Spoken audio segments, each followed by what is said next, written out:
heat that is expected, and actually advise them on how best they can use the resources efficiently. Tourism sector, it is important that the tourism practitioners are able to sensitize their tourists, their clientele, but also their workers to the dangers of heat. Together we can protect our paradise. Let's embrace sustainable practices, stay informed, and work together to ensure the Caribbean remains a premier travel destination for generations to come. To keep informed and learn more, follow CIMH on X, Facebook, and Instagram.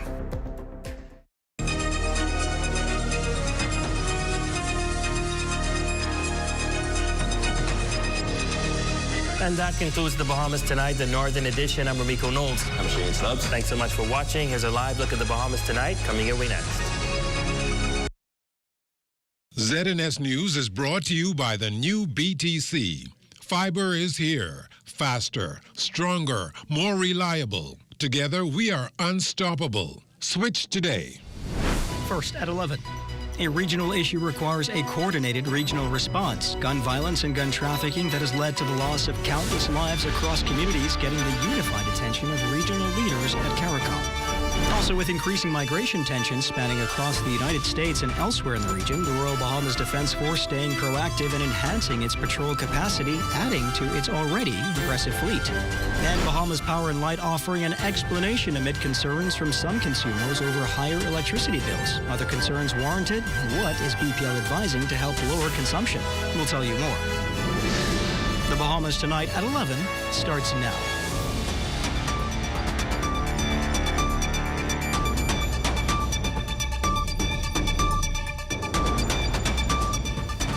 Good evening and welcome to the broadcast. Urgent action is required and regional leaders appear willing to deliver as they declare an all-out war on the gun violence wreaking havoc on their respective countries. The unified front coming during pointed discussions in Jamaica, where officials are laser focused on people, partnerships, and prosperity, as well as promoting a secure and sustainable future at the 49th annual CARICOM Heads of Government meeting. Mukesh Lapinder leads us off tonight at 11. Firearms are holding strong as the weapon of choice in the vast majority of serious crimes here in the Bahamas. And while the country dodged a huge bullet recently, that cache of firearms and ammo on display at the police headquarters last month speaks loudly to this growing problem. There is, however, a long-held view that while the Bahamas does not manufacture firearms, its neighbor to the north, the mighty United States, does. But as regional leaders, like Prime Minister the Honorable Philip Davis, contend, this does not translate into their right to traffic arms. They are stepping up to assist, but we still think more can be done. The time has come for us to declare war on guns, as we declared war on drugs, war on guns to help us remove these guns off our streets. And discussions are now being held because, as the chairman is noting, that a lot of these criminal activities are being born from criminal organizations, suggesting that these are organized crime born by transnational criminal enterprises, which we need again to tackle. Regional security, just one of several intense discussions Caribbean leaders have been locked in over the past day and a half in Jamaica. Issues impacting the administration of justice also brought to the fore. The idea coming out of that, it was a shared view that there has to be a coordinated response between the executive and the judiciary without being, compromising the independence of the judiciary. And I think a clear understanding came out of there that the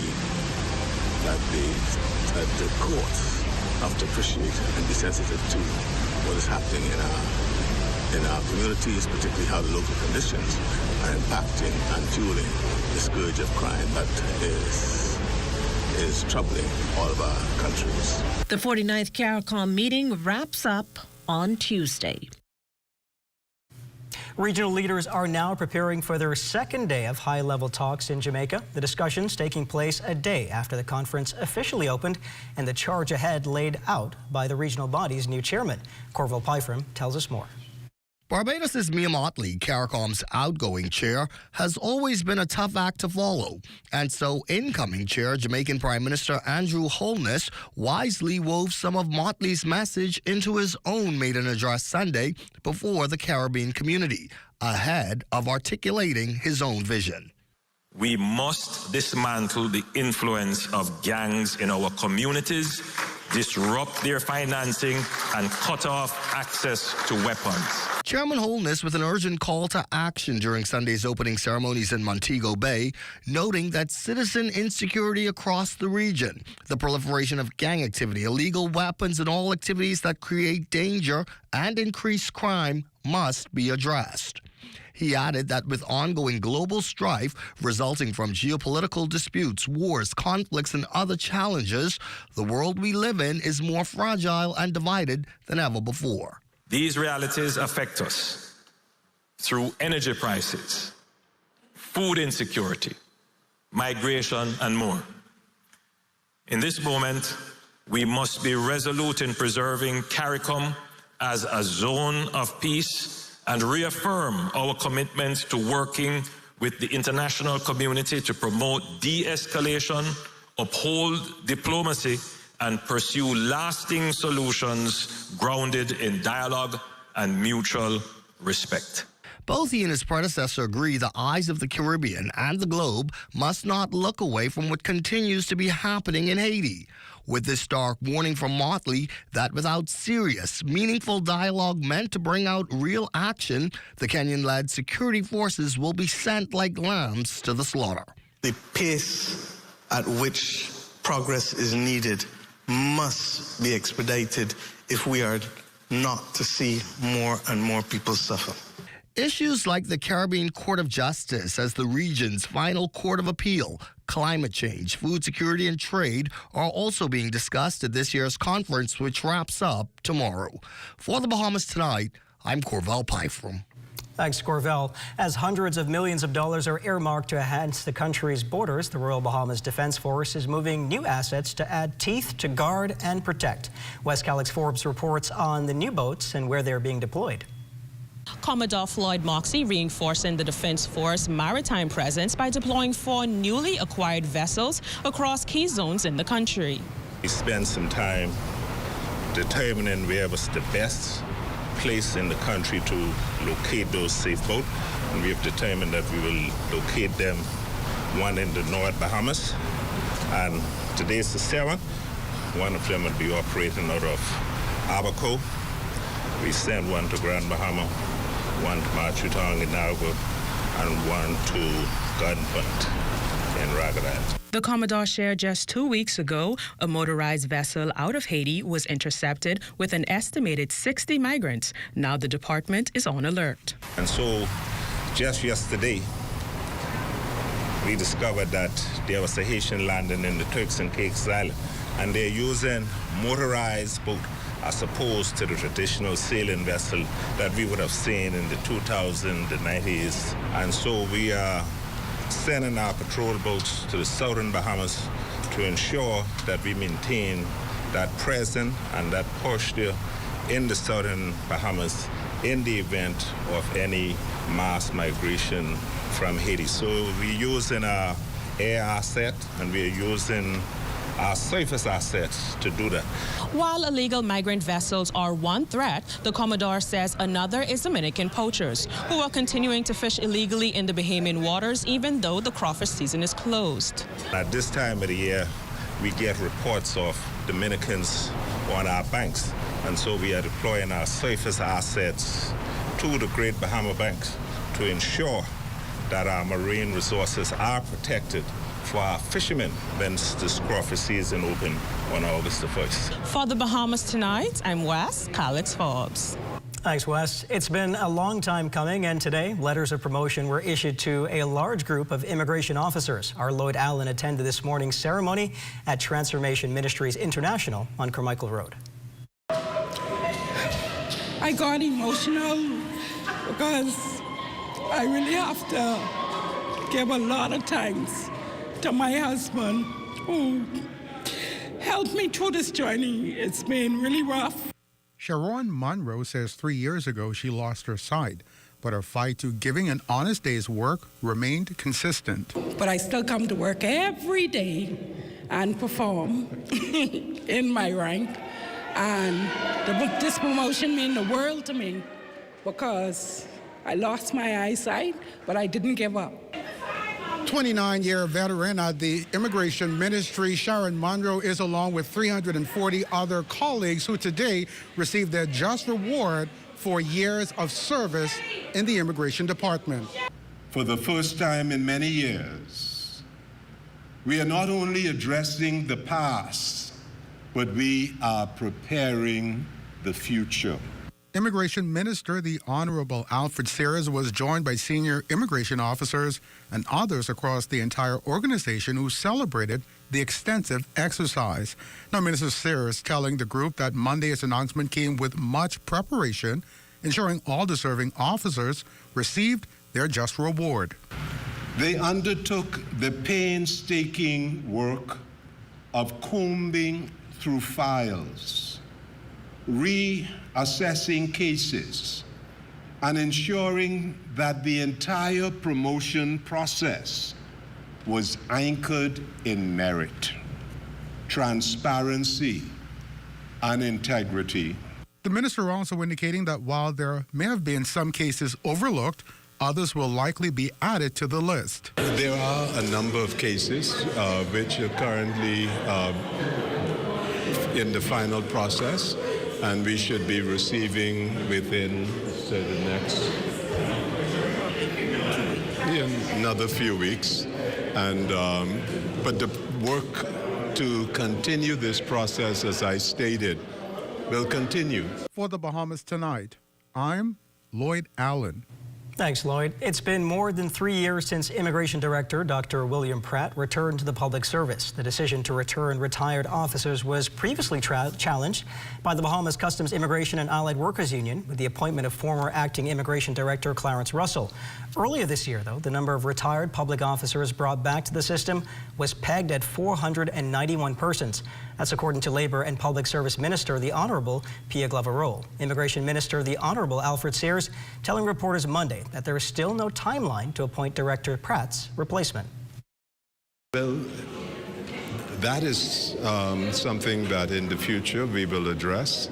We are grateful for the work that the director has done during these 2 years, and the department will always remember the contribution. It's really been a lifetime contribution that he has given to immigration in the Bahamas. Still to come, BPL on consumer bill increases. You're watching the Bahamas Tonight at 11. More news in just a moment. Hear that? If you listen closely, you can hear the heartbeat of a nation. That unique sound of a great country pounding with colorful history, a rich culture, and unwavering ambition. When you look around, you recognize its pulse, the people who love to celebrate, who identify with triumph, a people who know how to be our brother's keeper. Commonwealth Bank, built by Bahamians, here for Bahamians, Bahamians helping Bahamians. You got termites and need to get rid of them fast? Trust Rentokil Initial. With over 60 years experience in the Bahamas, the global brand, training, and expertise can't be beat. Only Rentokil Initial gives you a 3-year warranty and payment plan options on termite fumigation. No one can match the range of treatments we offer, such as fumigation, pre-construction treatments, termite monitoring, and more. No matter where you are in the Bahamas, we will come to you. When it comes to complete termite eradication, there's only one name, Rentokil Initial. Bahamas, come celebrate our 52nd independence at the Family Fun Day, July 10th at Clifford Park. It's a great afternoon of food, fun, culture, entertainment, national pride. Gates open at 4 p.m., concert time 6 p.m. 52nd Independence Family Fun Day at Clifford Park. Bring the whole family. Admissions free. Happy Independence, Bahamas. See, I'm proud to be a Bahamian. I'm proud to be a Bahamian. This portion of the news is brought to you by Bahamas Striping Group of Companies, where safety is first. Police in Exuma starting the week off investigating a traffic fatality that happened during the early morning hours.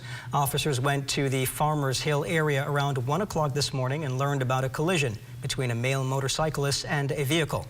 The motorcyclist was found lying on the ground with visible injuries. He was examined by medical personnel on the scene who determined that he had passed away. Investigations into this matter continue. Here in the capital, police were informed that sometime around 10 o'clock Saturday night, a woman was walking on Shrimp Road when a dark-colored Japanese vehicle stopped nearby. A man she didn't know then reportedly came out of the car, approached and attacked her, and then tried to force her into his vehicle. However, the woman resisted and managed to escape. Authorities report the culprit then returned to his vehicle and sped off. Police probing 3 stolen vehicle matters that happened minutes apart. Several unknown men approached a woman outside a residence on Buttonwood Avenue around 2:30 this morning when one of them produced a firearm and then stole her 2015 Honda Fit. All of the culprits sped off from the scene in the same vehicle. At the same time, a gunman wearing a camouflage hoodie with a firearm in his possession robbed a man of his silver Nissan Note while on Collins Avenue in 6th Terrace. The suspect left the scene in the car traveling west on Ross Corner. Then around 3 o'clock this morning, a man was sitting in his vehicle with his girlfriend outside a Rosewood Street residence when an unknown man entered the vehicle through the rear passenger door. The culprit brandished a firearm and demanded that the couple exit the vehicle. The suspect stole the victim's 2016 Kia Sportage and fled the scene accompanied by a black vehicle. Investigations into these matters also continue. Bahamas Power and Light encouraging customers to employ energy-efficient and properly maintained equipment during these hot summer months in an effort to reduce consumption and maximize efficiency as much as possible. The power provider is responding to mounting concerns of high power bills over the past few months. BPL reminding customers that its base rates did not recently change. In fact, the last change occurred last year, July, during the start of its equity rate adjustment program, where residential, commercial, and temporary customers' rates were lowered. BPL's fuel charge last month reflected an upward adjustment of 0.017 cents per unit due to fluctuations in global fuel market prices, specifically the cost of diesel used for electricity generation. BPL officials confirmed their records indicate the primary cause for the bill increase was a significant hike in the entity's usage of electricity, compounded with the fuel charge increase. Amajal Knowles has a look at what's coming up in sports next. Amajal? And Jazz Chisholm voted to his second All-Star game. Details of that story and more coming up in sports.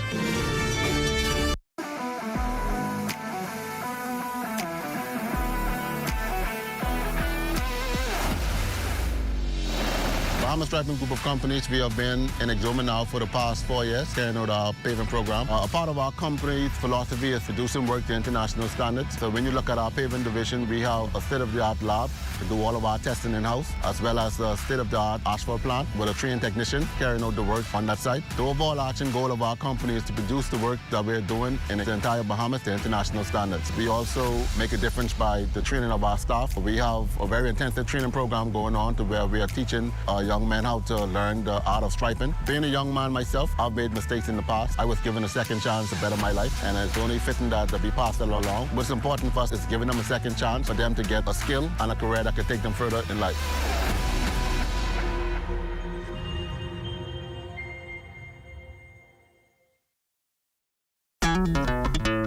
Throughout our lifetime, we must all make decisions. No matter how we choose, the right one just needs to be made. Like having J.S. Johnson Insurance Agents and Brokers as your insurance partner. We've been serving the Bahamas for over 100 years. Whether you need home, motor, marine, or commercial insurance, make the right decision. Call 397-2100 or visit jsjohnson.com.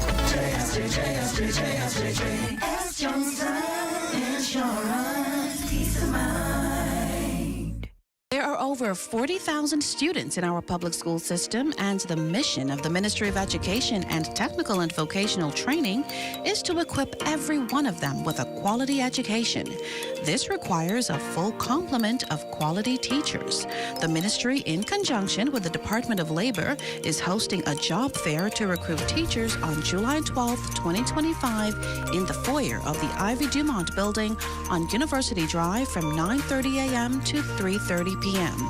Applicants for positions such as trained teacher, craft instructor, guidance counselor, and supply teacher are welcomed. If you're passionate about inspiring this generation and the next, see you at the fair, because every child counts.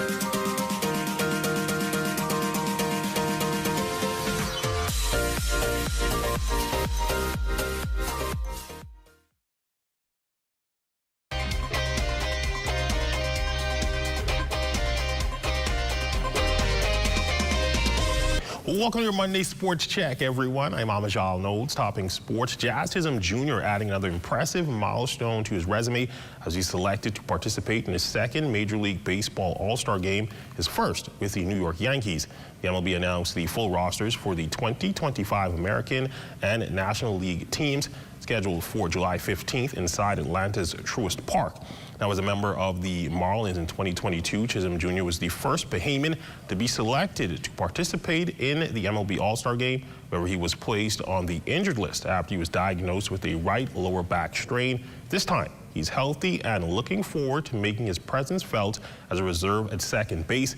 Chisholm batting .250 with 15 home runs and 10 stolen bases in 59 games. I mean, it's pretty great, you know. You work hard, and to get the recognition, it's amazing. I mean, it got harder once I got hurt, but, you know, came back, got hot, and, yeah, you know, felt like I worked hard for it and earned it. It's going to be great, you know. Last time I went, it was only me and Sandy, but this time I got a couple guys, and I feel like it's going to be a great time, you know, especially with Judgy. You know, you already have a lot of fun here, so I can't wait to have fun with him at the festivities in Atlanta. In news from the NBA Summer League, it was quite a debut for VJ Edgecombe over the weekend. The Philadelphia 76ers' third overall pick made his professional debut at the 2025 NBA Salt Lake City Summer League in Salt Lake City, Utah. On Saturday, Edgecombe erupted for a double-double, posting a game-high 28 points, adding 10 rebounds, 4 assists, and 2 blocks in 30 minutes of action. He shot 13 of 27 from the field. As for the Sixers, though, the team narrowly fell to the Jazz 93-89. VJ spoke post-game about the performance. It was a great bump, but overall, I mean, we lost, so. I mean, that's not the outcome we wanted, but overall, I feel like, you know, we starting to figure some things out as a team. So heading into Vegas, we should be, our next game, we should be good. I feel like I was comfortable with my shot creation. I mean, they was leaving me open, so I was shooting the ball. Nah, it definitely is, but, you know, I just want to be on the floor and impact anywhere I can, so yeah. July 7th is being recognized universally as National Black Women in Sports Day, created to highlight the accomplishments of black female athletes and professionals. We here at ZNS at Whole Sports caught up with a pair of former athletes who are now leading the charge in local sports administration.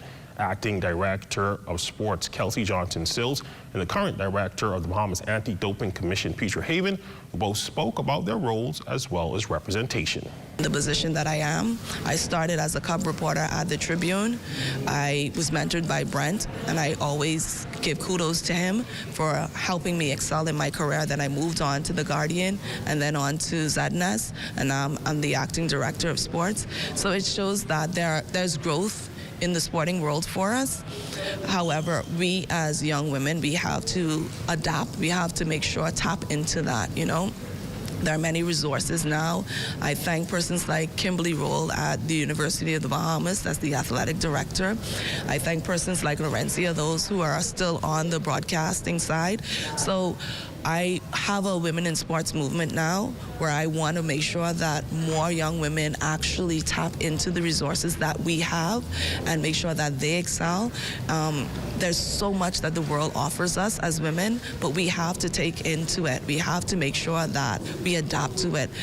I think it's really, really important just to have representation for women in sports, whether it's sports administration, whether it's on the track, whether it's in the pool, whether it's in the field, because there's going to be girls coming up behind us. There's future generations that we as women now in sports, we need to make sure we set a good example for them.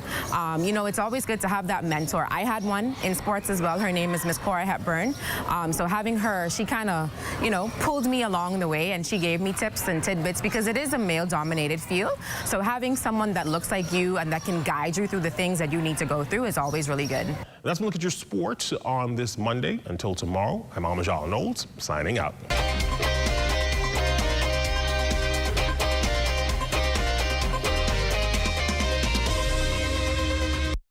For us at the Myers Group of restaurants, we found that we have a pretty large portion of our employment pool that had difficulty getting bank accounts. The issue we had previously was just getting cash, getting funds on the island.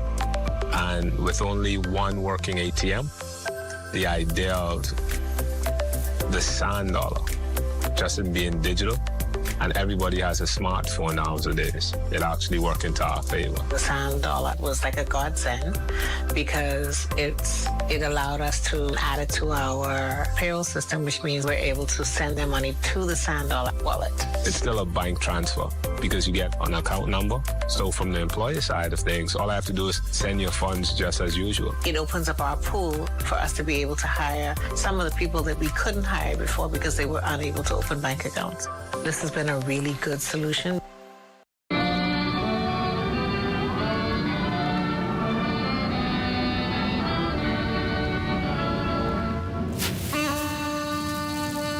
This July 9th, the heart of our nation beats at Clifford Park as we come together to celebrate 52 years of independence. Join us for a night of culture, music, and national pride. Live from Clifford Park on television and radio with the ZNS Network. The only station bringing you live coverage from Bimini in the north to Turks and Caicos in the south. It's a celebration you won't want to miss. So tune in on July 9th at 7:30 p.m. and experience independence the Bahamian way.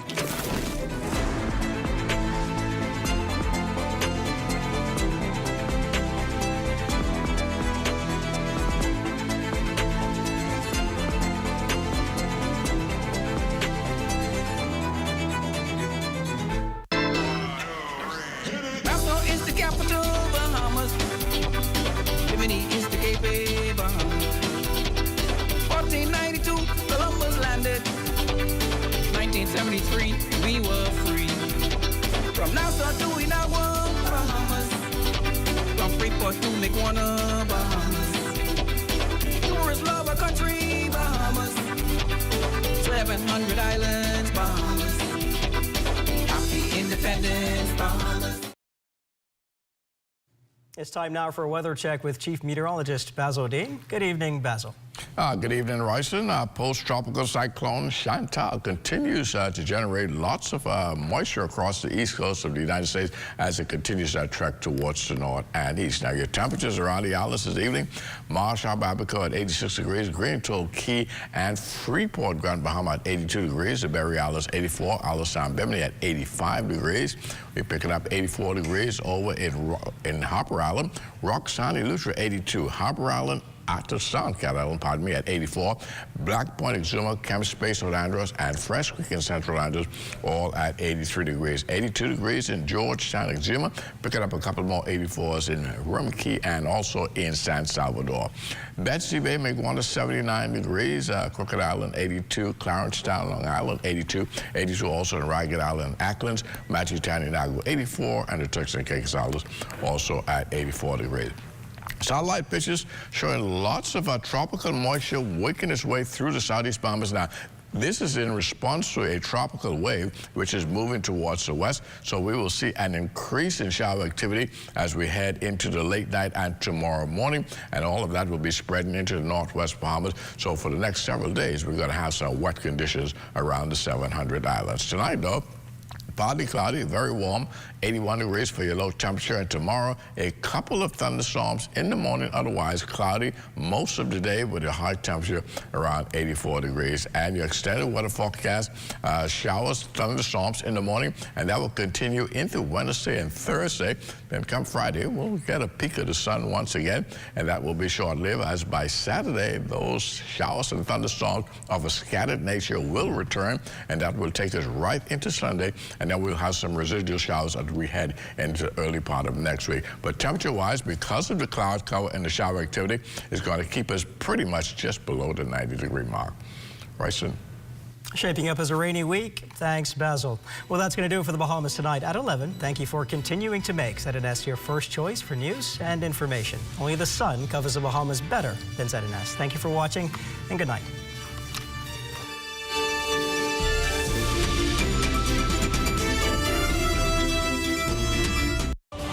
At Bahama Boulevard, I'm Sean Innes. This is ZNS. Previously on Girlfriends. I love you. I've never stopped loving you.